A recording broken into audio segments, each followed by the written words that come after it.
Good morning, everyone, and welcome to the Women Offshore webinar series, Deeper Waters. And we're going to kick it off in just a few minutes. We're going to get a few more people here in the room with us, and then I will turn it over to Nancy Parsons.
Everyone, we're going to kick this off, and I am really excited to introduce you to Nancy Parsons. She is the co-founder of CDR Assessment Group and Coaching Suite, and I have taken Nancy's training, and I think that this is a wonderful resource for the women offshore community and for everybody, really. And we're just trying to spread the good news of Nancy's work. And so this is a way for us to learn more about her offerings. And then later in the year, we get to take a deeper dive into our own self-assessments of what Nancy finds about our character and our drivers and our risks even. And that can all help us be more self-aware when we go into the workplace and just in life in general. And so I hope that you are able to get something from this webinar today. Nancy, I'm going to kick it over to you. Okay, well, thank you. I'm glad to be here, excited to kind of talk about our business, what we've been doing and how we help people. I have slides to go through, so kind of guide our way. But, this is obviously a small, intimate group, so feel free to ask questions, as I go through. I'm going to pull up my slides. Just 1 second. Well, let's see. Let's see if I have. I guess I need the share button. It was here before. Oh, there it is. I see it. Sorry. Let's see. You can see that because I can't. Can you see? There it is. Can you see that slide? I'm sorry. There we go. Everybody can see that? Yes. Yes, that looks great. Great. Okay. So our company is now called CDR Companies, but we also DBA is CDR Assessment Group as we started out. And actually, we are now in our 26th year of business. So we've been around a long time providing assessments and training for coaches as well as for leaders and others in organizations. And I just want to mention before I went into this type of work, I was in HR, and my first big role was at a shipyard on the East Coast. And at that time, I hate to even give you the years, but in the early 80s, we had at that time the largest floating dry dock. So that was pretty fascinating. A slight connection to women offshore. At least I got to, and we were working on oil tankers and that kind of thing. So just a small connection from my past that you might find of interest. But again, I've been at this for 26 years. We're a certified women-owned business and have been since 2000. We're based in Sugar Land, Texas now, but formerly, about 12 years ago, we were in Tulsa, Oklahoma is where we were founded. anyway, there's a little bit about me, as your presenter today. So I have a lot of experience, and I'm going to also talk about some of our new technology and coaching and so forth today, just kind of give you highlights of what we're doing. And also, I'm the author of 2 research-based books on women in leadership, and we'll share a little bit about what we found there in terms of the differences between men and women leaders. And there are differences that we found and we measure. So I'll highlight that as we go through. Here's just a snapshot of some of the customers that we've worked with or continue to work with, over the years. So again, we've worked obviously in private industry, all sizes of businesses, all sectors, so to speak, from energy to healthcare to technology, education. We work with the federal sector. We've worked with the Pentagon, the Army. We're now doing some work with the Air Force. So we kind of have a nice portfolio. We are a small business, very small, I would say boutique size. But, again, we've had some very exciting and cool projects along the way. So I want to get into why why Kim and I, my business partner is Kim Leverage. She's an IO psychologist, why we started this business in 1998. And it was because it was clear to us that leaders and individuals were really having a hard time seeing themselves. And that's why there were a lot of missteps. And actually, a recent survey showed that only 10 to 15% of people are actually self-aware, even though most people think they are. And I would even challenge that number on the 10 to 15%, because while they might be self-aware on their gifts and so forth, and maybe their gaps, some developmental areas, but I would doubt that they're self-aware on their risk factors that we measure, for example. But anyway, the point is, it's hard to drive your career and performance in the best direction if you're not, keenly self-aware. And it causes a lot of, fallout when people are not self-aware, as you can imagine. Performance. There's a lot of job misfits. When we see failed performance and problematic numbers, it's usually because the person or the leader is not in the right job for themselves. Relationships suffer, et cetera. You know it all. Underutilized talent. What we do in our business too is we find a lot of hidden talent. People have, say, STEM talent or leadership talent that they didn't even know they had. So we help uncover and identify that. Diverse candidates, women and minorities stall early, often because of their risks. They may be, though, by way of their strengths, the best capable of a particular job, but because of their risks, they stall. And that's what 2 of my books were about, how women are held back because of their risks. Meanwhile, men are promoted because of their risks. So it doesn't really balance out, but I'll share more about that as I go on. Again, we see a lot of leadership ineffectiveness, stress is high, et cetera, and retention issues.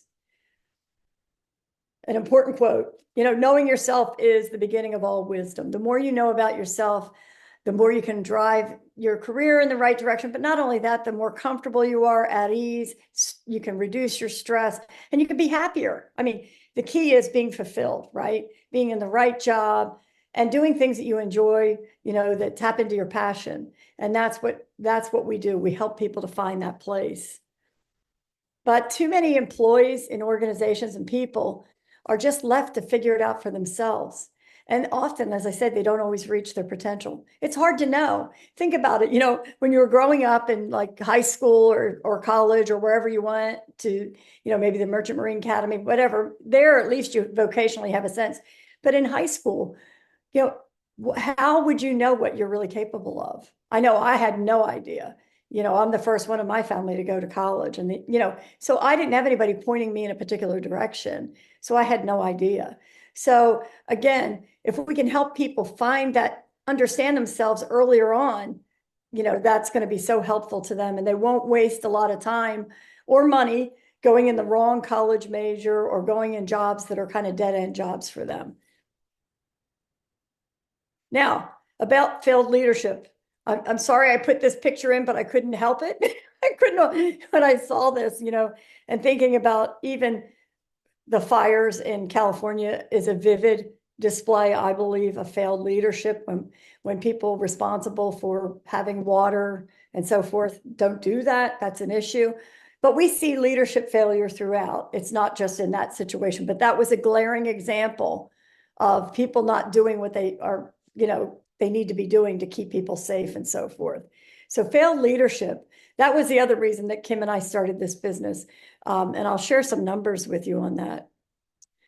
Here's the key. What the studies have shown for decades, I mean, even they're consistent with 1998 even, and they haven't changed. We haven't moved the needle, is that 50 to 75% of leaders are ineffective, right? That may sound staggering, but there's, like I say, ongoing multiple studies and research show this is true.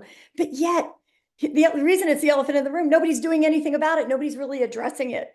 And unfortunately, like the HR organizations, and we measure all the HR talent, the executives, as well as the talent pool professionals and so forth, managers, they're risk aversive. Their profiles are what we call risk aversive. They don't like change, and they're more like administrative profiles largely than they are strategic change agents. So what they do, they're not going to take on a problem because it's a can of worms for them, and they're not comfortable there. So they kind of look the other way and act like these things, or don't want to take a deep look into the studies and what's going on to try to fix it. It just creates a lot, and they're also high worriers. And that's kind of a fear of failure. So they're very risk aversive. So if I'm risk aversive, I'm not tackling that issue. And unfortunately, and then your leaders, your CEOs, CFOs, et cetera, tend to have technical and financial backgrounds. So they're usually from STEM, or, as I say, finance, and they're not comfortable with the people side of the business anyway. So everyone just looks the other way because it's a can of worms. Okay.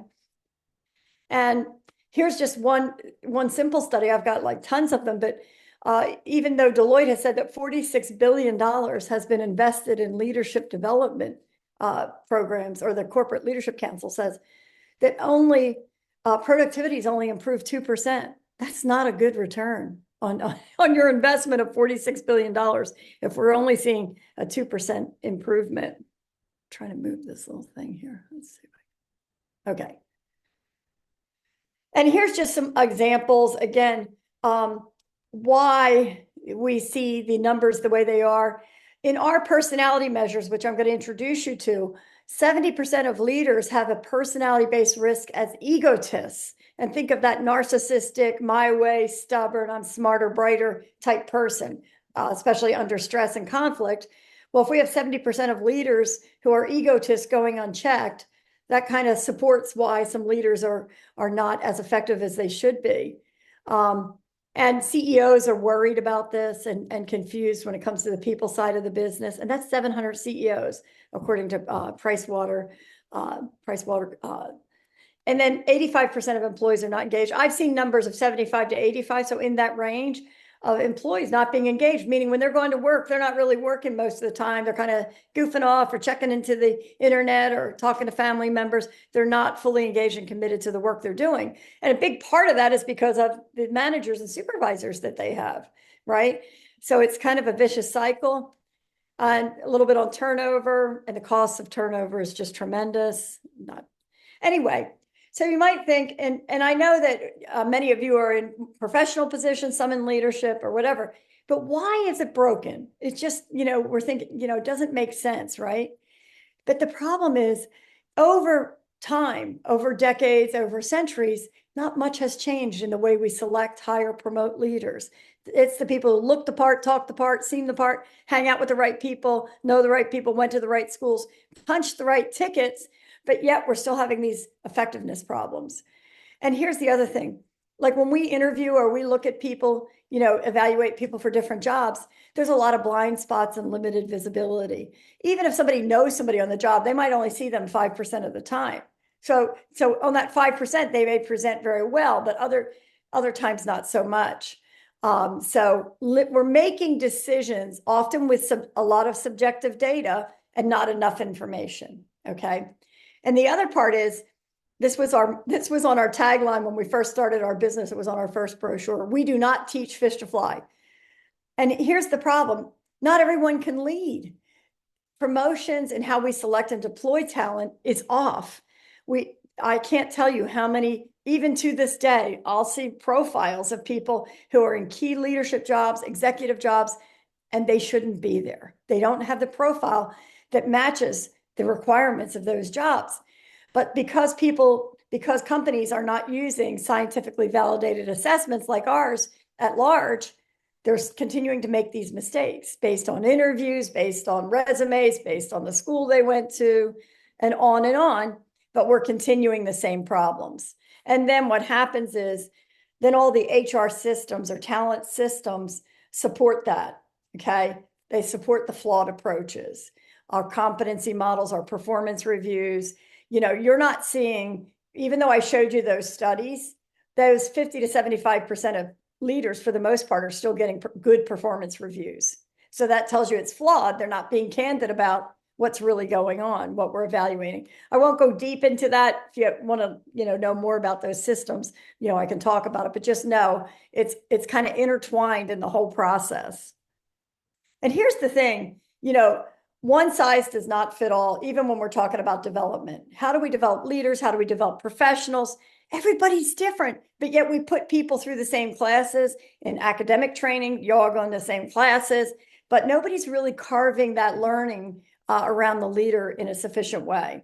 And one size does not fit all, because even those of us on this call, we're all different. We have different needs. We have different strengths. We have different gaps, different things that we really like, and also different risks. So this story is a little dated now, but years ago, a columnist for the Wall Street Journal took our assessments. I contacted him because he wrote an article about sabotage in the workplace. And I said, oh, we measure that. I'd love for you to take the assessments. So he did. And for his research for his article, he took two other assessments, one with Korn Ferry, as you can see, and one with another Intermex tests. And he went through coaching with them, and then he went through coaching with me with our 3D suite. Both of those told him he had a high capacity to lead others. You're well suited for a management job. And basically, I told him, don't think about a leadership job. He scored 6th percentile in what we call leadership energy. And that's a scale of 0 to 100. And that's the first hurdle for leadership. And somebody needs at least a mid-range, which is a 35 or above score, to even be considered for a leadership post.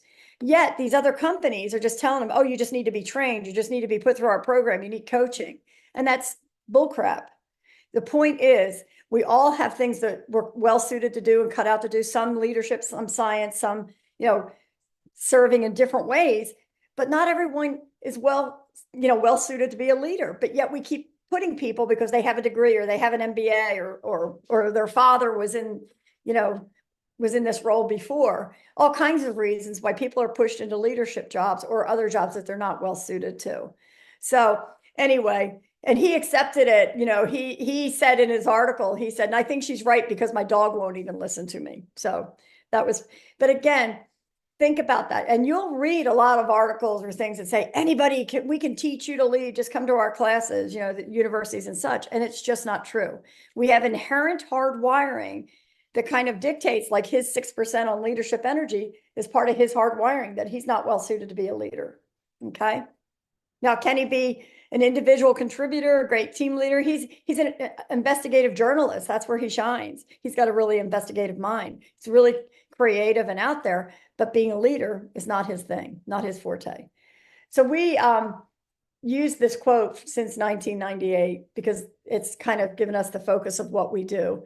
And what we believe is the greatest good you can do for another is not to share your riches, but to reveal to him or her their own. So that's what our business is. We help people see themselves in a clear, true way so that they can be happier, more prosperous, and make sure they're going in the best direction for themselves.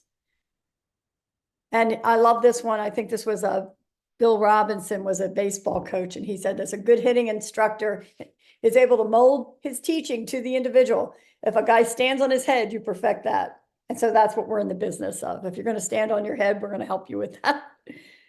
I'll take a quick pause. Is this any questions so far? Is everything, you all okay there? Okay. No questions yet. Well, we'll get into the meat more, but feel free, if you do have a question, let me know. So what we measure, we start with the personality character. We call it the character assessment, which measures the bright sides or the strengths that you have to a very nuanced level. So we have 7 primary scales, and we have 42 subscales under that, which give you really individual differentiation. Okay, that's the nuances. We measure your motivation, your intrinsic motivation. We call it drivers and rewards. And then we measure the risks, the dark sides that show up when there's pressure, stress, conflict, somebody's pushing your buttons, or even if you're tired. And here's a list of our primary scales for each of those assessments. And again, as you can see, under character, we have 42 subscales, 10 derailers under the risk, but we have 11 risks that we measure. And then under drivers, we have 10 primary drivers with 50 subfacets. So that just means we help you really refine and understand if you have high fame and feedback, is it that you want to be famous, or maybe you just seek respect in your industry? We have 5 different ways that we look at fame and feedback. Not everyone wants to be famous, but again, or they might just like hanging out with famous people. That's another dimension. So we measure those. But anyway, in this, it gives each person a really clear reading, on themselves. And these 11 risks are so important because most people have no idea what their risks are. They're developed from the time we're infants on up. So they're natural reactions that we do when we're being pressed, or there's stress, or we're feeling uncomfortable, or like I say, somebody's pushing our button, or we're in a tough situation. It's how we react in ineffective ways that can undermine our effectiveness and our relationships with other people. And like on a team, for example, if I work with a lot of teams that go quiet. So under stress, pressure, people aren't speaking up when they need to be speaking up. They hold back. Well, that's not going to help your performance or reaching your goal. And if it has a matter, let's say, of safety at risk, that's an issue. You've got to be communicating. You can't shut down when the heat is on, right?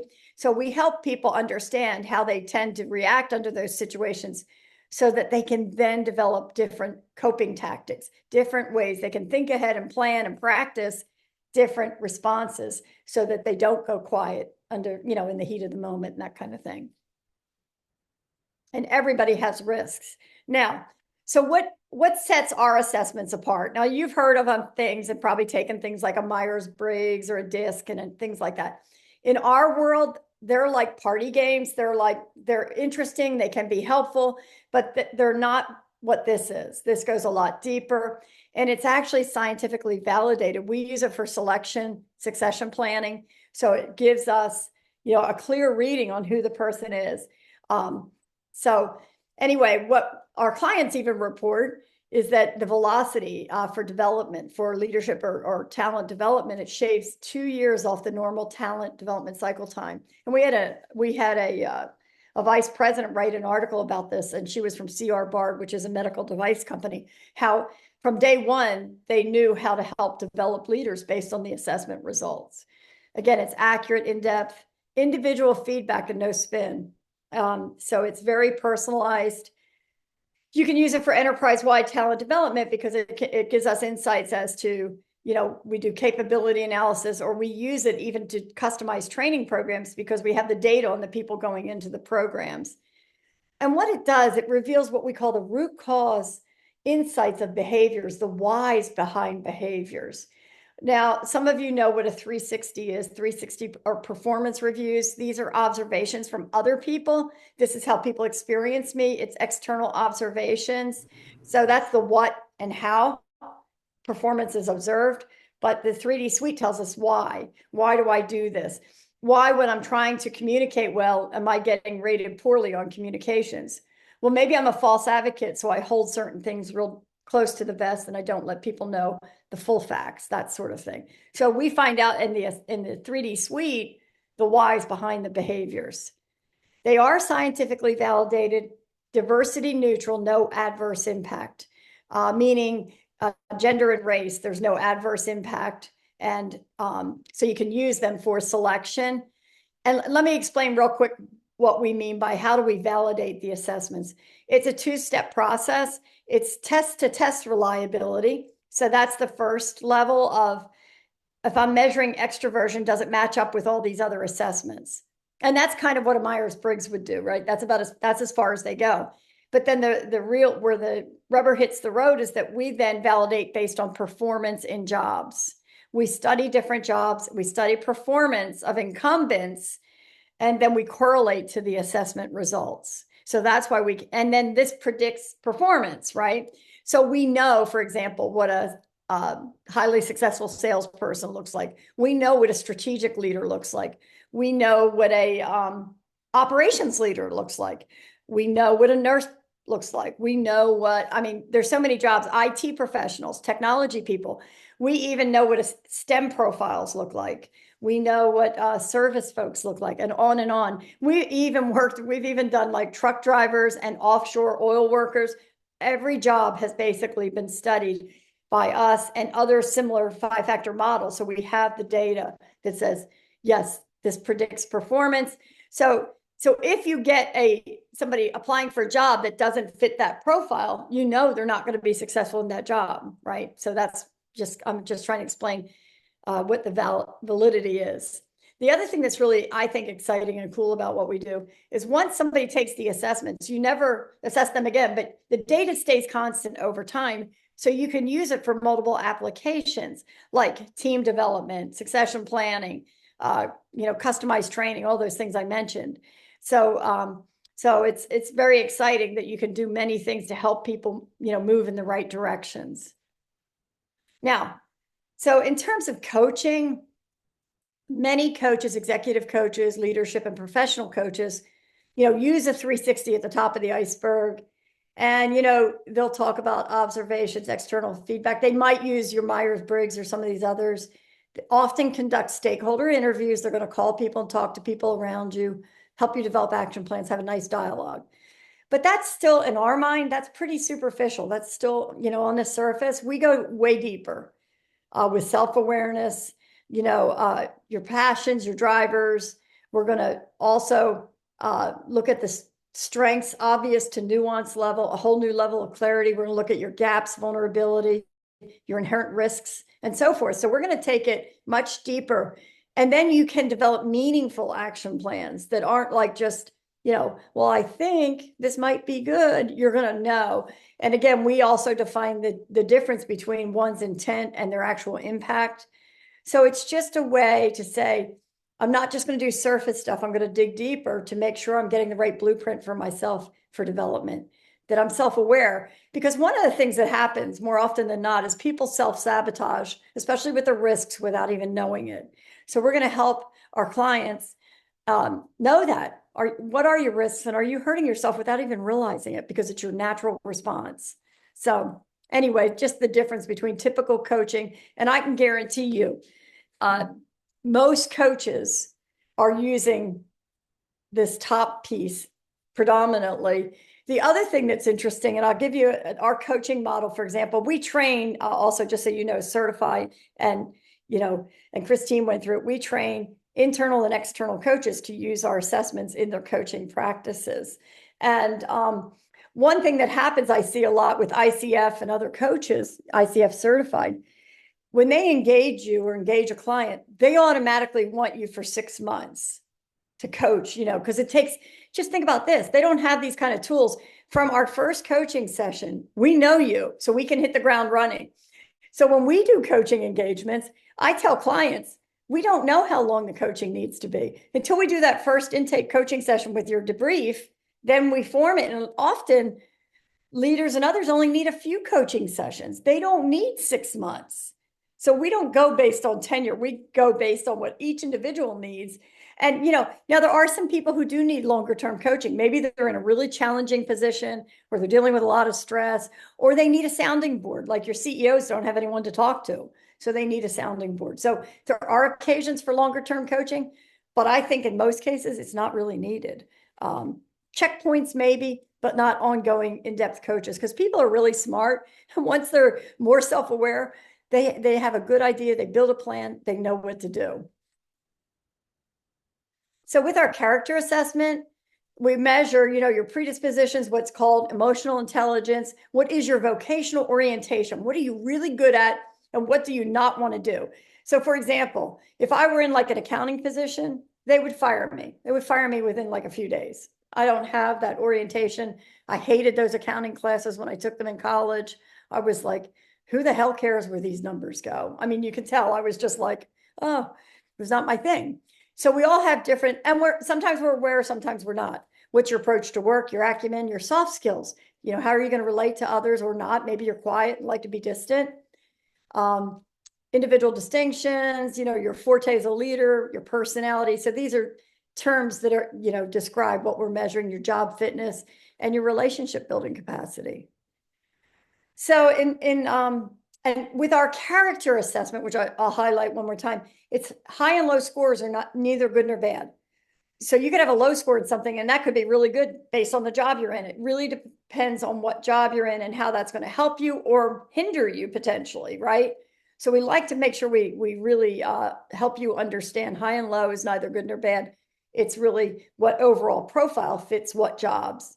And this is way too old for most of you. Where's the beef? Even Christine, you're all too young. What was that?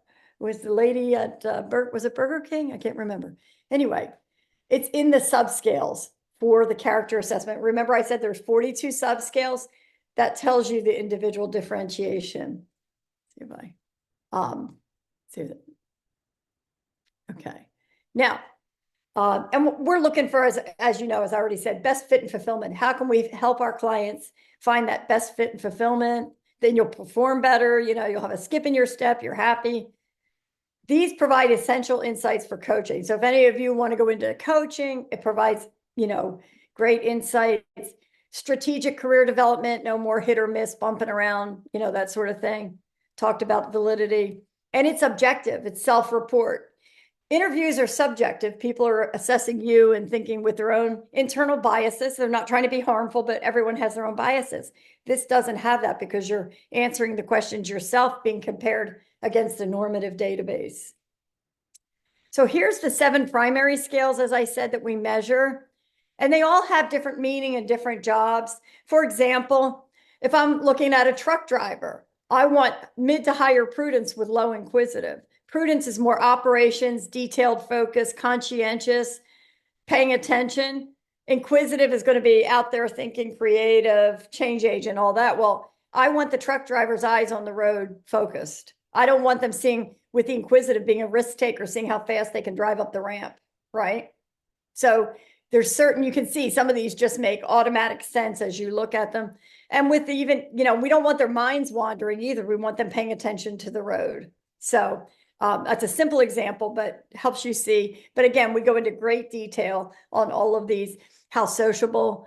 This one has to do with in groups, whether you like being in a group and you're talkative. Salespeople have high scores, professors have high scores, teachers. But a lot of, you know, operations leaders tend to have mid-range scores. They don't have super high scores. We don't want them chatting with everybody, right? So, and then there's a lot of, like your tech people all have really low scores. They don't want to be chatting with people. They don't want to go to all these social functions. And then throughout the assessments, we measure your introversion and extroversion in several different ways, but that's the first. This is what our report looks like on the character assessment. I just wanted to show you this because you'll have a top score, which is meaningful. And then you have all these subscales. So this is Diane's sample. Well, she and I could both have a 55, but it might show up quite differently depending on what our subscales are. Like low easygoing means she's hard on other people. They never satisfy what she wants when you have a low score on this. Now, if somebody has a high score, they're like, everything's good. They don't push people. So in leadership, that makes a difference, right? On how you develop and push and, expect people to get the work done. And this one, the no regret is a really important scale for us. And Christy knows this. So leaders that have high scores in this are overconfident. So sometimes they don't listen to feedback. They're a little harder to coach because they've already arrived. They're, and then if they have low no regret, they're hard on themselves. They're very self-critical. And they drive themselves really hard and others, but mainly themselves. And so they often can outperform because they push themselves so hard. And they usually also then have high leadership energy too.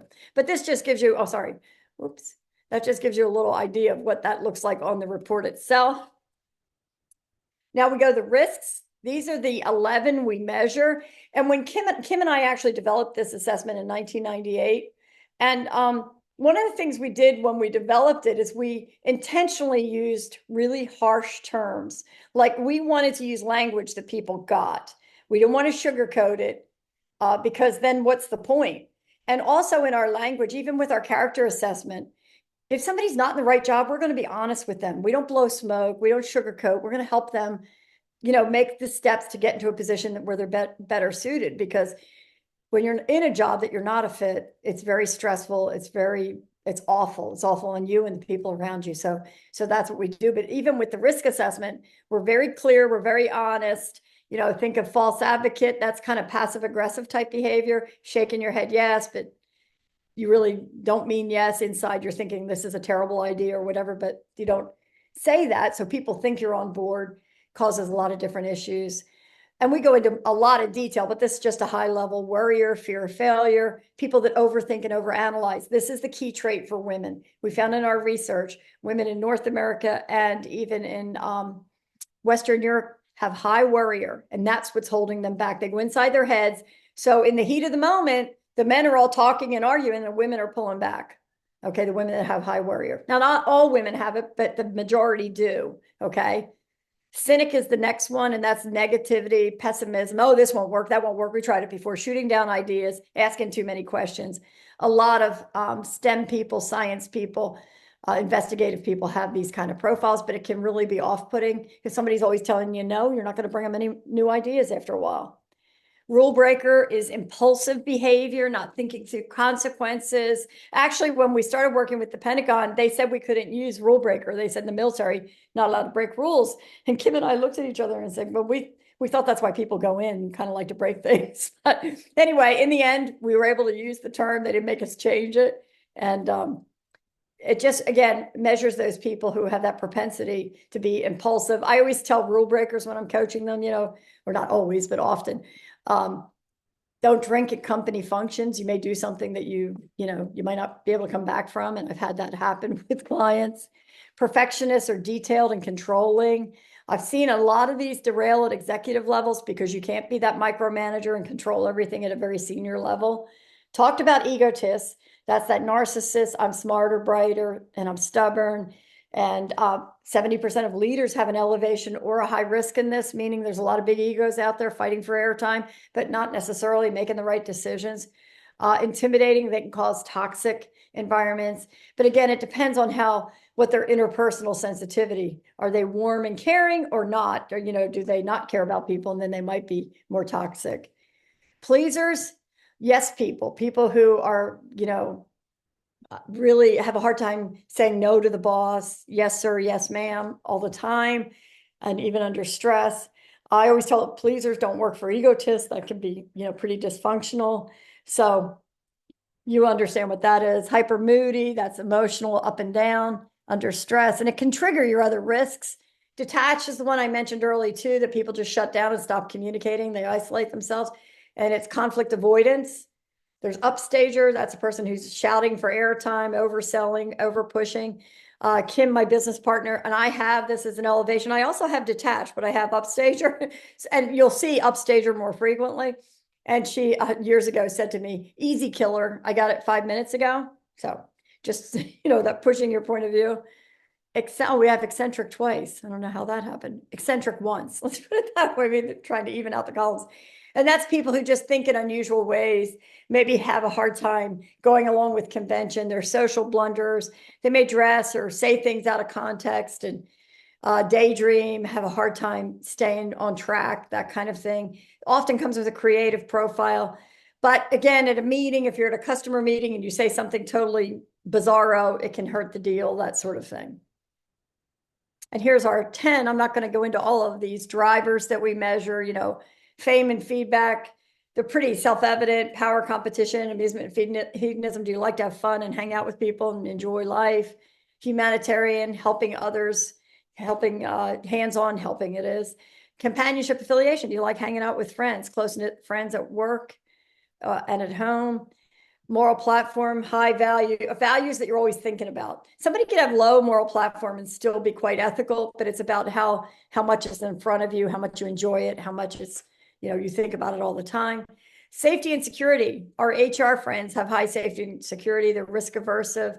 I'm thinking in your industries, you're going to have low safety and security because you're willing to take risks. You're not like looking out for every little thing that could go wrong. Sometimes people with high safety and security, like I have coached people who won't even fly anymore because they have high safety and security. They're fearful of it because of this risk.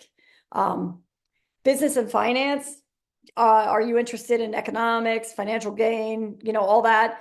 Banking, obviously they have high scores, but many other jobs, people don't always have high scores, okay?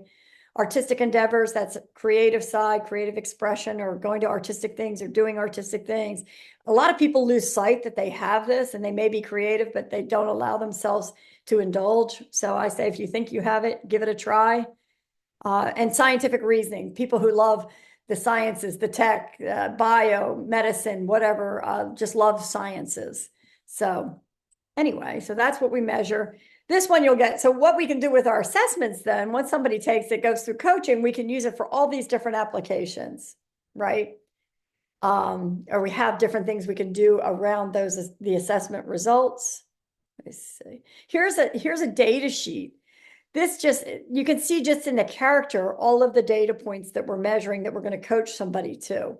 And that's a lot of data. Now, we don't go into subfacets and the drivers on this, but there's the 10 drivers and the 11 risks that we measure. And this would be a typical, data sheet of someone. This person's high leadership energy, lower adjustment, mid-range sociability. So it looks like an operations person to me because they also have mid-prudence, a little lower inquisitive, high learning approach. But they're not, look at the interpersonal sensitivity. It's low. They like working in a team environment, but they're really a direct communicator. They're not warm and fuzzy at all. This person's just like, get it done. This is how it goes, blip, right? And they also tend to be very detached. Often what we see in like I say, operations. So let me see if I can, is that it? Okay, so why don't we pause? Are there any questions at this point? Let me put you back on. Anybody have any questions about the assessments? Are you still? Nancy, can you Yes. explain why you don't need to be retested? Why do you only do the assessment one time? Good question. The reason is because with this 5-factor model, which is our character assessment, right? The studies show over periods of 10, 20, 30, and now 40 years that the overall patterns of our profiles stay constant of our personality characteristics. So that's why we don't retest. It stays constant, short of like a mind-altering accident or illness. So if I'm high sociability, which I am, I'm not dropping to low sociability, much as many people would prefer that. No, you see what I'm saying? So, or if I'm a really caring, sensitive person and I'm a nurturing person, that just doesn't go away on a whim or trying to train it away because it's who you are innately. It's our inherent characteristics. Again, developed from the time we're infants on up, and you just can't reprogram that. Now, so like, if somebody, like I showed you that Jared Sandberg, where he had that 6 on leadership energy, he couldn't change that to be in the mid-range. But if somebody's like mid-range and they have a pulse on leadership, you can help them. We can still develop skills. But what my point was, if you're far and away not suited for that job, don't go for that job, right? Because it's not going to tap into what you're really good at, and it's going to be terribly frustrating. Okay. So does that make sense? That's why we don't retest, because our profiles stay the same over time. All right. When we work with companies, we talk about, retention, keeping people happy. They want career training and development. They want coaching. But think about it. In today's world, who gets coaching? Executives, maybe directors and above, but not everybody. Unless you're in an organization like this, you're not likely to be on that list to get coaching in an organization, at least not yet. We're trying to change that, and we're on our way, but it's not easy going. So, and again, let me put this up because I can't read. What we found too in different research is that, people want feedback, personalization in terms of all this. When they started into all the e-learning and all, they were finding people wanted personalization and data-driven assessments and so forth. So as I mentioned, right now, most organizations only pay for the teal people to get coaching and develop personalized development, right? And even that, many of them aren't getting deep assessments. They're getting 360s and other stuff, and they're having long-term coaches that kind of may hold their hands a little. And that doesn't sound nice, but that's kind of the anyway, they get that perk. But most of the people in the organization aren't getting, they're getting very little. You're getting required training, you go to this class and maybe some DEI training, what have you, but you're not getting really personalized coaching about yourself. So this is Leslie McDade Morrison. And years ago, it's almost 10 years ago, maybe 8 years ago. She was, we first started working with her at the Pentagon, and then she moved to the US Army Civilian University, where she was the chief learning officer. And she was certified in our assessments and had a team of people who used our assessments at both places. And she said to me, can you develop some kind of, multimedia or digital coach that can debrief the assessment? She said they had 10,000 employees who needed the self-awareness, but there was no way by budget or even logistics that they could provide that kind of coaching to all those people. And back then I said, well, let me get on that. I think we can, right? And of course I had zero technical knowledge capability, but we moved on that course. And so now we have, in addition to the live coaching, now I'm going to tell you, live coaching is the best, and Christine's provides that service as well as many others. But so live coaching is always the best because it's one-to-one. You have time to talk. The debrief of our assessments is about a 2.5 to 3 hour discussion to go through all three and to also tie it to your story. Okay. So, but based on Leslie McDade Morrison's request, we developed what we call CDRU Coach. We did develop a digital avatar coach, and we've won international awards for it, and even the Houston Business Journal Award too for innovation. So this is a process. So now people who are in that bottom 80% of the business or individuals can receive this in-depth coaching feedback about their assessments. Okay, and it's scalable to all levels. So we did it to democratize, personalize, and digitize, the feedback. Otherwise, and I had a one of our executive coaches who has a clinical psychology background. She was a little upset when we were first going into this, and she said, Nancy, I don't like it. I don't like the idea of somebody being coached by an avatar. It should always be human. And I said to her, her name's Barbara, and I said, Barbara, I agree with you. It should always be human. But in the reality of the situation, then we're still going to miss the 80%. They will never get coaching. So I said, in that vein, it's more important to me that they get the feedback so they're self-aware. So that's why we move forward. I hear her, but again, companies aren't going to pay for everybody. It's too expensive and logistically impossible to get everyone live coached. Okay. So that's why we developed CDRU Coach. And now today, a lot of you have heard, we all hear about, AI coaching, AI this, AI that. CDRU Coach kind of sits in a place by itself when it comes to this AI or digital coaching. It's the foundation for self-awareness, right? All the other coaching platforms out there, AI and digital platforms, are more just management tips or sales tips, how to be better at this, personal growth advice, stress management advice. It's what I call just-in-time apps, but they're not really digging deep about you. You can, once it knows you have a topic you want to discuss, it'll put a lot of information about that. But again, it's not the same. We're doing a full debrief, and we're not doing just-in-time stuff. I just met with the chair of a department who heads up digital coaching and everything at NYU. And she was thrilled with what we're doing because she says everybody else, it's these tech companies coming up with these things, but they don't have data. They don't have assessments, So what we're doing, I just wanted to let you know, is different than what you might hear out there. Now, the other thing is, for coaches, we help coaches with this because coaches can't possibly coach the whole organization. They can coach senior leaders and then roll out CDRU Coach. So it can be a plus. I've even had coaches use it to debrief their client, an abrasive client first, and then they go in and do follow up. So there's different applications, obviously. But as I mentioned, our executive coaching live takes about 2.5 to 3 hours.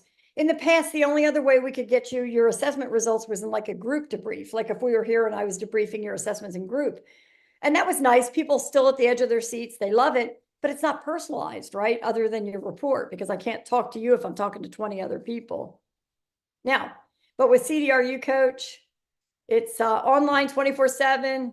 It's private, confidential, personalized. No two are the same. It's that personalized.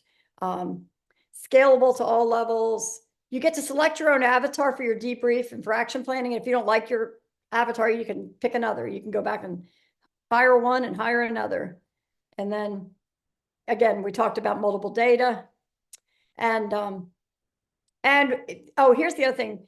So this, with our system, our digital avatar coaching, the voices are AI, okay? But the actual scripts, what you're hearing, the coaching feedback are all written by executive coaches, or, so you're getting executive coaching level feedback delivered digitally, if that makes sense. That's different than AI generated. So your results are not AI generated, just the voice, okay? I just want to be clear about that because sometimes people get a little spooked about AI, and rightly so. There's some, I mean, I love GPT chat and stuff like that. I know, I'm sure some of you do, but again, this is actually developed by coaches. The process for people to take it, it's not the same as live coaching. Taking the assessments it takes 45 to 60 minutes. Character modules, a 40-minute debrief. Risk and drivers are both 20 minutes each. We have 2 different action planning modules. Development in your own job and your own career where you're going. That includes a risk analysis. That's 25 minutes, but it will take you more time than that to work on these things, obviously. That's just your time with the avatar and the videos. And then career action planning is 35 minutes. That's for people who aren't certain that they're in the right job. Are they really in the job that's best for them?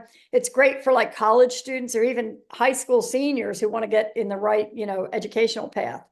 And then we also have in there a STEM fit review. So we let people know if they have a STEM profile, that's science, technology, engineering, and math. We have full STEM with leadership, STEM with math only, and STEM with project management. So it really helps people find maybe that hidden talent. And then we have live coaching and team. We often, when people in a group or on a team take CDRU coach, then we do team development after that using the data. So that just gives you an idea of the timeline. Again, here's our little chart. So it's not only individual development for all. The only point I want to make here, it helps an enterprise with a enterprise-wide talent solution, because then you have objective data to help you with decisions and training designs, et cetera, to get it right. Instead of, when we look at that 50 to 75% of leadership is ineffective, it's because nobody's doing this. We're just throwing people in jobs because we always have. So now if we get it right by using data to put them in the best roles for themselves, it's going to help performance. And even when you develop people, you're developing them effectively versus just trying stuff and it, slides off the wall. So again, personalized assessment is important to us, and it gives a talent inventory top to bottom of everyone in the business. So you know what you have. It's so funny to me that, companies keep inventories of everything except their people, right? So now they have a way to do that. What else? We've gotten great feedback. I also have, video testimonials that some interesting comments, that they like, people like the, being anonymous, where with an avatar, you're not going to have an emotional reaction. You can pause it if you want. And, but with a live coach, you have to keep going. So if you hear something about a risk or whatever, maybe you're thinking, oh, you have to kind of play along, even though you'd rather think about it a minute. So that's helpful. It's private and flexible. Again, I think I have one more. Oh, I can go to one more on this. There is psychological safety with it because you're not looking at a person. It's confidential. We did beta testing of different groups and got very positive feedback and good, some good insights to improve. One other thing that some of the college professors were concerned about when we started rolling this out was the attention span of learners. With e-learning, people only like things that are maybe 5 to 10 minutes long. This is a long investment of your time.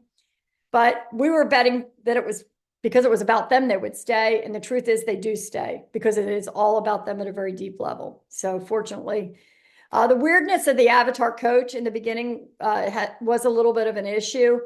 So we moved to mostly now animated coaches. We only have one humanoid because the lips are a little weirder with the humanoid. So we went to the animated, um, encroaching on lives. Oh, live coaching. No, this doesn't replace live coaching, but it's augmenting or helping people who would never get coaching otherwise. So we see it as having a place, and it really can help coaches as well. And if you need to talk to a life coach, we have many, many life coaches. Oh, and even people with say low adjustment or low self-esteem, we customize obviously CDRU coach to help them in a different way, or somebody else. We have different ways depending on what your configurations are. You're going to get different types of coaching to support you from where you're coming from, and it is confidential. So, how are we doing time wise? Let's see. I thought I would do a quick demo of CDRU coach if that's okay. Hello. That sounds good, Nancy. And then I just want to mention to this group that we've kind of gone over the the availability of this technology, and then Women Offshore has worked with you, and Right. so this is what we're offering free to our community for them. So if somebody reaches out to me and they say, I want to take the CDRU or the CDR assessment, then Women Offshore is going to cover the costs, and then you're also going to secure time with me to be your one-on-one coach with you. And so this is the service that we're offering. And then I just wanted to bring Nancy in to explain it so everybody understands what it looks like and what they're getting into, and that I'm here to support you and walk along you for the journey. And then, if we get 100 people that sign up and I can't do one-on-ones with everyone, then CDRU coach is available, and we'll make sure that you get to an avatar. And the other point is too, Christine, and that's great that you're doing that. CDRU coach, we also use it as a refresher. So if somebody's been coached, maybe 3 or 6 months later, they want CDRU as a refresher just to go back to and keep working on their action plan. So that's another, you know, That's possibility. a really Yeah. good point, that if you can't get a hold of me and you just need to look at your data again and need a refresher, it's a wonderful resource for sure. Right, right. So, yeah, does anyone have any questions about the assessment or what we do? And again, we've been around 26 plus years, dating myself, and then I was in HR before that. So, gosh, and that's why I have to admit I do have 9 grandkids now. So, so I've been around for a little while, but love it. Love what we do. I I couldn't write a better job description for myself. Just in all honesty, it's really cool work. Christine knows it. She's been through it, getting that. But when you're coaching someone and those light bulbs go off, and it just helps tremendously. So, especially if someone's a little bit stuck or something else too, or they don't realize hey, I'm really good at this over here. So, Right. It's a very cool experience to point something out to someone and they see it and they're like, "Oh, I've never heard it phrased that way or thought about it that way." right. And then it kind of opens up their perspective a little bit of opportunities that they may not have thought of. And what I find too is that a lot of people will deny, especially women, I think, will deny what makes them really happy. And so when you say, Oh, this is what is really important to you, and they're like, oh, and they see that data and they're like, I've known that, but I've forgotten it, right? And so, right, exactly. And so, to your point, when I'm coaching executive women, many of them have high amusement and hedonism, right, something, but they deny themselves because they're working too hard, they're taking care of families, they're on the treadmill. And so, usually in our action plan, as we build the action plan, their first thing they need to do is build fun back into their life. Believe it or not, that's what I have them do, and come up with ideas and dedicate the time because they've lost touch. right, uh, you know, Same with like artistic endeavors. We'll have people, I'll say to them, oh, I don't do anything artistic. Well, what'd you do in high school? Oh, I was in the band, or, whatever. You'll find out that they did things and they stopped doing them because they're too busy. right, right, And here's the thing that I just was at a coaches meeting last week. And what we agreed on was that the drivers can often be the most important piece of the assessment, believe it or not. Because if you're happy and you're working a way that really feels good, it brings down the stress. Your risks aren't going to show up as much. So it's so happy. It's so important to be happy and be doing some kind of work that you find enjoyable Yeah, versus drudgery, you right. know. So good point. And that is the other thing with the drivers. It's the key reason for turnover because you might be, have all the strengths that fit a job, but if you're not happy, over time you're going to leave. You just will. And you may, if you knew your drivers, you'd be able to pinpoint that sooner and maybe avoid that position, right? Right. Or at least you could be working your way to a position that fulfills you more. So, anyway, good. So, I will, if it's okay with everyone, I'll just give you a little demo of CDRU Coach, what it looks like. So, in case you or someone else would take it, you at least see live coaching is better. You're getting it from Christine. That's the best approach. Here's your backup approach. Okay. Okay. Can you see my screen? My my Google Chrome? Yes. Okay. So after you take the assessment, so you spent the 45 minutes or so taking the assessments, you would go into CDRU Coach. Diane Sample is actually a real person. We changed her last name. She's in the Houston area here, and she coaches like engineers and people like this, technical people in the energy industry. She gave us permission to use her data. She knows we're using it as it just changed her last name. So I log in. Let me see, where am I? And first, you're going to hear this video. Welcome to CDRU Coach. In just a moment, you will select your avatar coach to confidentially debrief your CDR 3D Suite assessment results. These feedback sessions are all about you. Our powerful trio of assessments provides essential insights about your unique talent, gifts, and needs. You should know that these assessments and coaching feedback will go deeper and well beyond anything you may have experienced in the past. The extent of the feedback and candor may surprise you at times. Rest assured, this direct and comprehensive approach is intended to help you maximize your success by pinpointing individual differences and nuances that set you apart. Our goal is to help you understand your results and provide you with a keen sense of self-awareness to support your professional development, performance, and career planning goals. The CDR Character Assessment Debrief reveals your personality-based characteristics and describes your strengths, gifts, acumen, and even your gaps. Individualized development tips are offered throughout. Plan on 40 minutes for this module. The CDR Risk Assessment Debrief provides insights into your personality-based risks or ineffective coping strategies that show up under stress and conflict. Everyone has risk factors. It is important to know what your risks are so that you can prevent them from derailing your success. Plan on 20 minutes for this module. The CDR Drivers and Rewards Assessment Debrief explores your intrinsic motivators. These measures help you understand what makes you happy, energized, most productive, and fulfilled. Plan on 20 minutes for this module. Be sure to download and print copies of your reports so that you can refer to them as your avatar coach walks you through your personal results. After completing your assessment debriefs, we offer 2 additional action planning modules. The Development Action Planning module helps you identify and analyze key themes to formulate meaningful action plans. The Career Action Planning module will help you ensure your career plan is on the best path given your strengths and motivational needs. Next, you will select your avatar coach and proceed to your first debrief module to download your reports. Press play at the module introduction when you are ready to begin. And remember, you may press pause at any time during your session to write down a note or question for follow-up. Let's get started.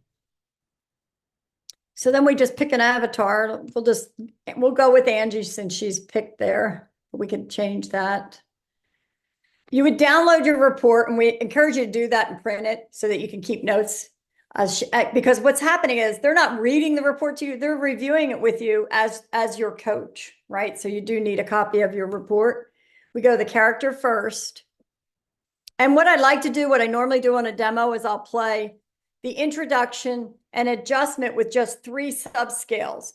One of the things your avatar coach will do is start connecting the dots or how different things interrelate with different data points. We call it configural scoring, but it helps you understand, oh, I have a high score here and a low score here. Together, this is what it means. So you'll hear her do that as she goes through the first 3 subscales, and then we'll quickly go to the risk. Sorry, wait. Okay. Where's my I've got this thing in the way here. Hold on. Here we go. Diane, let's begin with an overview of what the CDR character assessment measures. This in-depth report describes your personality strengths, acumen, best job fit, behavioral and leadership competencies, emotional intelligence, and even your gaps. The key is to focus and build on your strengths. Please turn to page 4, where you will see a bar graph with 7 scales. Diane, I want to give you a couple of ground rules about this report. First, high and low scores are neither bad nor good. It depends on what job you are in and how well these traits help or hinder you. Second, at this primary scale level, high scores are 65% and above, low scores are 34% and below, and the mid-range is between these. Last, scores on this do not change in any substantial way once you are working adult age. Before we start, I would like to provide you with a couple of tips as you navigate through your debriefs. First, you may change your avatar at any time. Simply navigate back to the avatar menu and select another. Also, any time that you want to see a larger view of the graphic media that appears in the bottom right of your screen, simply click on it.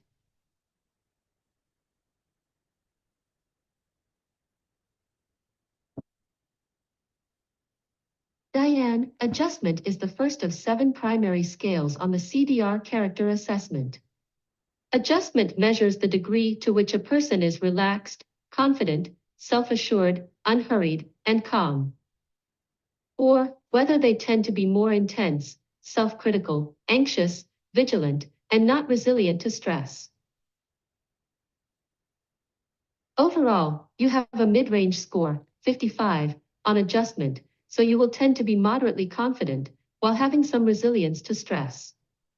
Your subscales will provide specifics on how your adjustment manifests.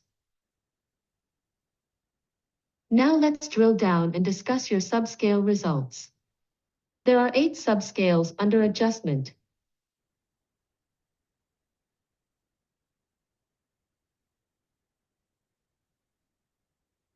The first subscale is easygoing, which measures how tough or easy you are on other people. You have a 39 under easygoing in adjustment. This means you tend to be hard on others and don't accept their normal shortcomings. You're typically dissatisfied with what others can do, so you tend to push them harder. Since you set the bar high, others may achieve more. There might be times that you expect too much. This can overburden or burn out others. You may want to check in, on occasion, to make sure they are not overwhelmed, and offer support if needed.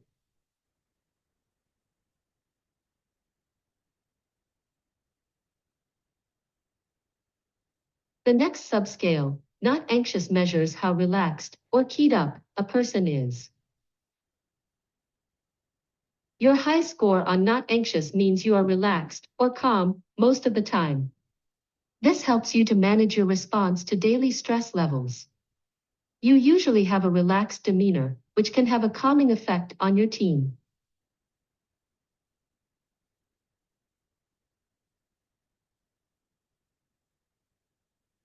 No regret is how highly confident you are versus being too self-critical.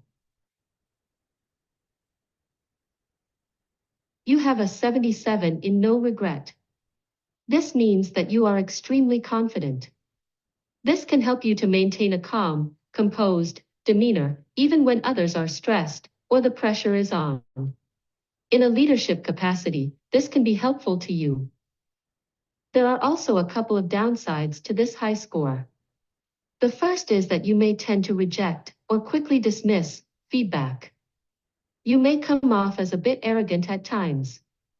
Also, you may lack a sense of urgency or intensity.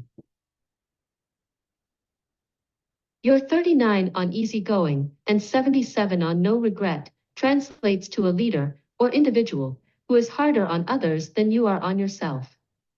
In this case, you may want to consider the impact you have on others when you push them hard. So, so you can see how it starts to relate. I can show you I'll show you a quick on the risk assessment if we have time for that. Is that okay? Hello. So it's a little different in a sense that the risks are going to be a little tougher. I mean, that was fairly tough, but also with a few of them, I'll give you the introduction of one because we've added videos to help reinforce. Are you sure you're a cynic? Or are you sure you're this? Because some people will push back a little at first until they think about it. So I'll go ahead with the introduction and then jump into just one of the risks. Okay, that sounds good, Nancy. And then we can stop if that's okay. I won't go into the rest of it, but it gives you a pretty good idea. Good.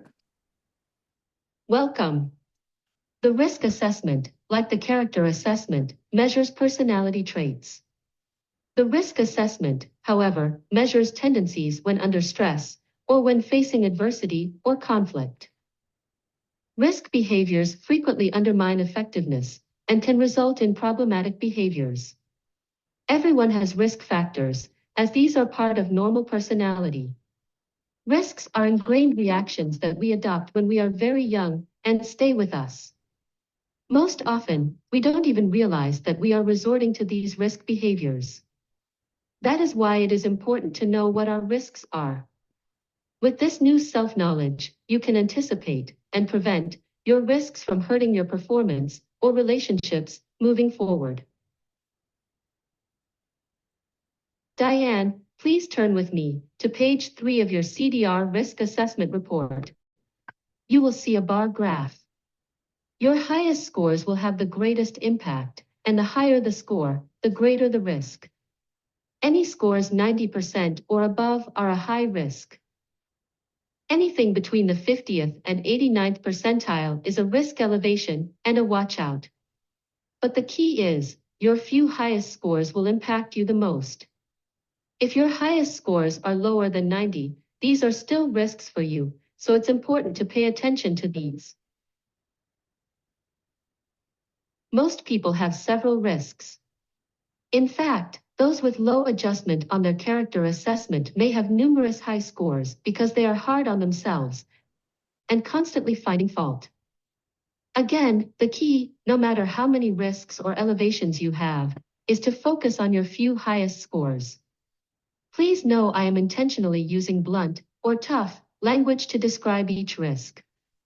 Not every behavior in the examples I give or in your report will describe your specific behaviors, but they will give you the essence of the risk. At the end of this module, I will explain how certain risks tend to cluster, making it easier for you to manage them. A development action planning module is available to further analyze how your risks manifest. Now, a few insights about risks from Nancy Parsons. Hello, my name is Nancy Parsons, and I am the developer of CDR Coach. And I just wanted to take a quick moment to explain to you some things that can occur as you're listening to your feedback. There might be times that the data looks like it's opposite or opposing, and this happens frequently. Let me give you a couple of examples. Maybe you're high on prudence and perfectionist under your character assessment, yet you have a really low score under the risk assessment for perfectionist. Well, when that occurs, what that means is that under normal conditions, part of your strengths are being very detailed. So you're a perfectionist under your strengths and where your gifts are in terms of your talent. With it being low under risks, it just means that when you get stressed or when there's conflict, you go to a different risk. You don't double down on being a perfectionist. So that's one example. Another example is sometimes there's people who have high sociability and then a high risk as an upstager because they're very talkative, outgoing, and under stress, they might talk over people or push their point of view too hard. Yet, in that same risk assessment, that person may also be high detached. So that seems, well, that can't be right, is what people might assume. But if you think it through, that person typically, when there's a different stimuli, maybe someone hurts their feelings or something happens, then maybe they clam up and go quiet. So normally they're talkative, they're pushy, they enjoy others, and they're extroverted. Yet there's certain circumstances that cause them to go quiet. Keep in mind, risks don't always mean frequency. Sometimes it can be the intensity. So I just wanted to clear that up. I want you to give some thought to, do I ever do this? If it seems a little unusual, have I ever done this on an occasion? What causes me to go there? Thank you, and I hope you find this feedback valuable throughout your career. Okay. Well, I'm going to jump to cynic because I know that's one that she has. Okay. And then Cynic. This scale describes risk factors that show up as being skeptical, mistrustful, pessimistic, always looking for problems, constantly questioning decisions and ideas, and potentially as resisting or getting in the way of innovation. Diane, you have an elevated score as a cynic, which means you may tend to come off as too negative when facing adversity or stressful situations. You may find yourself frequently doubting others' suggestions, always searching for reasons someone's ideas won't work, or shooting down ideas before they have been fully created. Others may become annoyed with your constant questions because you like to drill someone until you are satisfied, which can take a long time. You may also use sarcasm or caustic remarks, at times, that you may even think are humorous, but can actually be offensive or intimidating to others. Developmental suggestions for cynics. Check with a colleague to see if you are coming off too negative. Be careful with mockery or sharp comments. Many may not think it is funny, and it can be caustic and hurtful. Stop asking so many questions. Give people a chance to get their ideas out before pouncing with 50 questions. Try to let ideas become fully defined before being a naysayer. Listen well and learn from optimists. Maybe their positive approach will rub off a little. Find ways to show people that you trust them, be more open and supportive to them. Here is more about the risk, cynic. Do you still have doubts about having risk as a cynic? It is common for cynics to doubt and question that they have this risk factor. That's exactly what cynics do. Here are a few questions for you to think about. Do you naturally ask a lot of questions? Do you have an unrelenting investigative mind? Do you see yourself as curious and compelled to verify rather than simply taking someone's word? Are you good at quickly determining whether ideas have merit? Cynics respond positively to these questions. So, okay, that's probably enough. I mean, obviously we have the drivers too, and you know, and then the action plans and so forth. And you can download all the reports, the 3 full reports, the data sheet, and then there's a highlights report too, a summary. So there's a lot there. And like you said, Christine, it's nice because you can access things pretty quickly anytime. You can go back and update your action plans anytime. So once you've accomplished maybe in a quarter certain things, you could go back and say, now I want to work on this, whatever. So any questions, concerns? I think that you should all be able to unmute yourselves if you have anything that you want to ask Nancy. I did drop my email into the chat. I'd love to hear from you if you're interested in taking this assessment and if you have anyone that you think would benefit from this as well. And like I said, Women Offshore has the ability for this year to cover the expenses for taking these assessments and having time with me to do some one-on-one coaching. And then we're going to bring Nancy back later this year to have whoever is able to do it and has a one-on-one session with me. We're going to get together and do some more training with Nancy to hear from her again.